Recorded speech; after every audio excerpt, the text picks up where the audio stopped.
Coucou les Capricornes, j'espère que vous allez tous très bien. On se retrouve pour une guidance step by step, le pas d'après auquel je crois de plus en plus.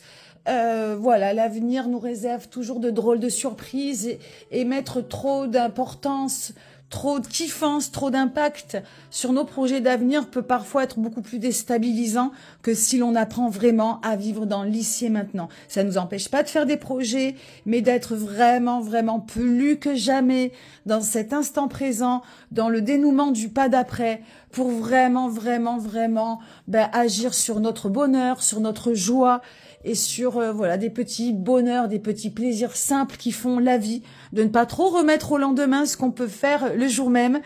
La vie est trop courte et bien trop imprévisible. Alors,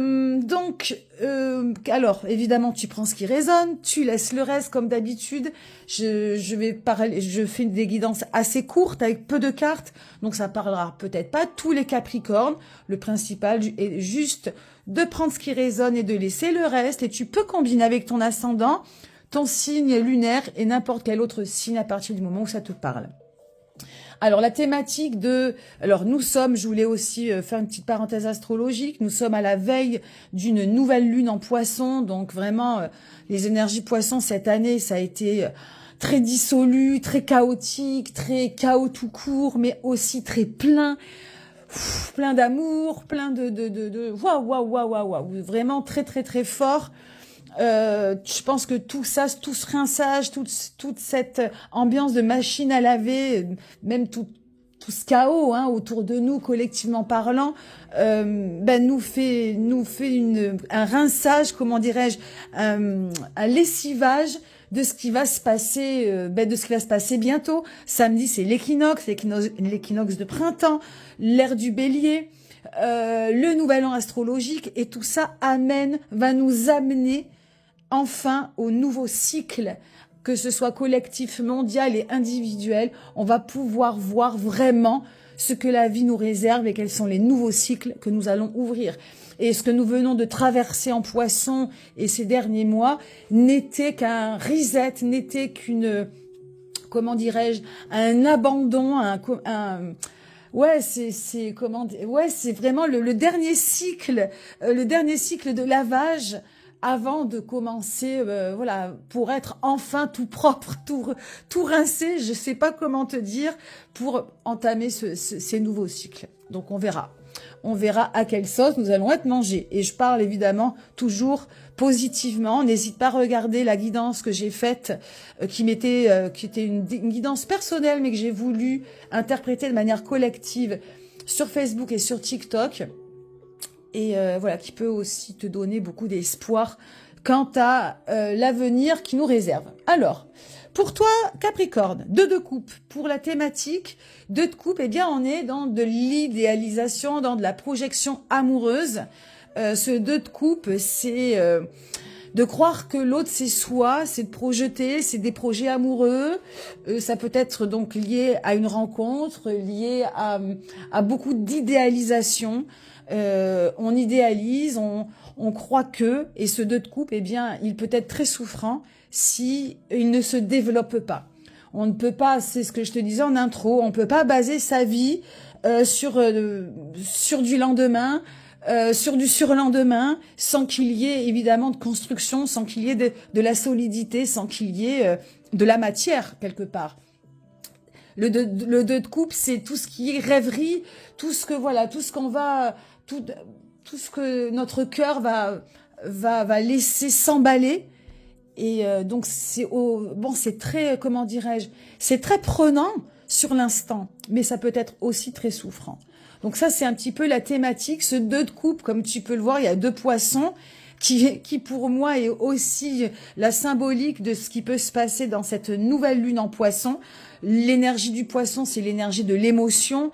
Et évidemment, quand on n'est pas un poisson et qu'on n'arrive pas à naviguer comme ça en eau trouble, ça peut être très souffrant, très déstabilisant, très flottant, alors évanescent, mais ça peut être une envie d'évasion, une envie de se raccrocher à n'importe quelle bouée. Ça peut être très très très, comment dire, pas disepire, mais très très déstabilisant. Donc attention à cette semaine qui pour moi peut être vraiment voilà, vraiment très évanescente et où on peut se sentir en perdition, clairement.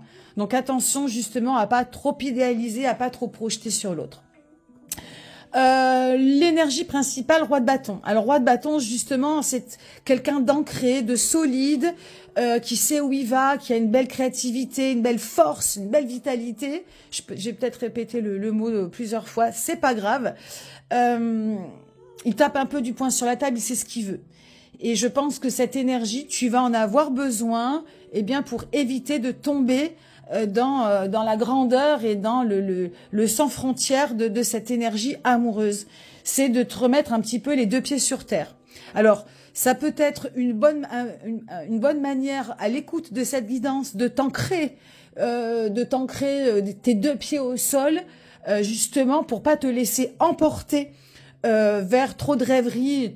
C'est beau de rêver, je t'interdis pas de rêver, mais attention justement à ne pas y laisser des plumes. Donc ce roi de bâton, il vient ici connecté à ce que tu veux vraiment. C'est un petit peu du poing sur la table. Alors attention aussi aux excès de colère et à ce roi de bâton qui pourrait être un petit peu trop autoritaire, un peu trop, comment dirais-je, un peu trop autoritaire. Peut-être aussi que ce roi de bâton représente le schéma amoureux, représente l'autre et voilà. Et il y a peut-être un rapport de dominant-dominé qui peut aussi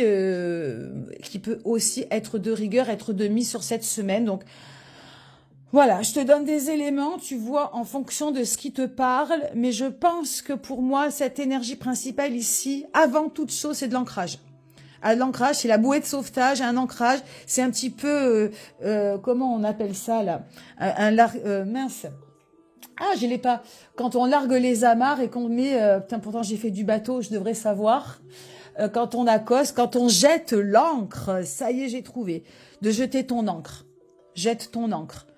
Hein, voilà, reste vraiment les deux pieds au sol parce que cette semaine, elle peut vraiment lessiver. Alors, le pas d'après, ici, c'est le 9 d'épée. Donc, il y a vraiment ici, pour moi, cette semaine, il y a vraiment quelque chose qui se passe avec l'autre. Alors, l'autre, tu remplaces l'autre par qui tu veux. Ça peut être ta famille, ça peut être ton copain, ta copine, en professionnel, tes clients, tu vois, tu adaptes en fonction de ce que ça pourrait représenter. Ça peut être aussi avec toi-même. Hein, si tu navigues solo, voilà, hein, on vit avec soi-même, donc c'est d'abord avec soi-même que ça commence. Ce 9 d'épée, c'est l'écoute. Donc le pas d'après ici, c'est de pouvoir écouter ce que l'autre a à te dire pour mieux comprendre la situation dans laquelle tu es. Donc bien écouter ton interlocuteur pour mieux comprendre. Ce 9 d'épée apparaît également comme quelque chose, comme un eureka, comme de nouvelles idées, comme quelque chose qui vient illuminer ta vie, une nouvelle pensée, une nouvelle manière de voir ta vie, d'entreprendre ta vie et peut-être également d'entreprendre ta relation. Ici, pour moi, ce 9 d'épée peut venir, comment dirais-je, percer le mystère de ces rêveries, de cette idéalisation, etc. Ce 2 de coupe, il peut pas rester en projection. Il doit absolument rien du tout. Mais il doit pouvoir évoluer. Et ce 9 d'épée, ce pas d'après, c'est une manière pour toi de faire évoluer cette relation, de faire évoluer cette estime de toi aussi. C'est quelque chose qui vient vraiment t'illuminer, qui vient... Alors, attention, ce 9 d'épée peut aussi parler, comment dirais-je, dans son aspect un peu plus sombre, il peut parler de déprime, il peut parler d'insomnie, il peut parler de prise de tête, de choses qu'évidemment, de dénouement qu'on n'arrive pas à faire. Donc moi, je te tire un peu vers le haut, hein, mes guidances se veulent positives. Donc pour moi, c'est si tu apprends à écouter l'autre, ce qu'il a vraiment à te dire, eh bien tu ne peux aller que dans le bon sens de la marche et d'aller dans le bon sens de ta marche par rapport à ton cœur. Alors, je vais avancer un petit peu. Le conseil dans tout ça, eh bien, on reste dans le mental. Roi d'épée. Le conseil du conseil ici, tu vois, tout comme ce roi de bâton te demande d'être ancré dans le sol pour naviguer ces 15 prochains jours. Le conseil du conseil, c'est de bien maîtriser ton mental, de ne pas te laisser divaguer. Hein, je reviens sur ce 2 de coupe, de ne pas te laisser divaguer par trop de projections, trop d'idéalisation, de te laisser trop influencer.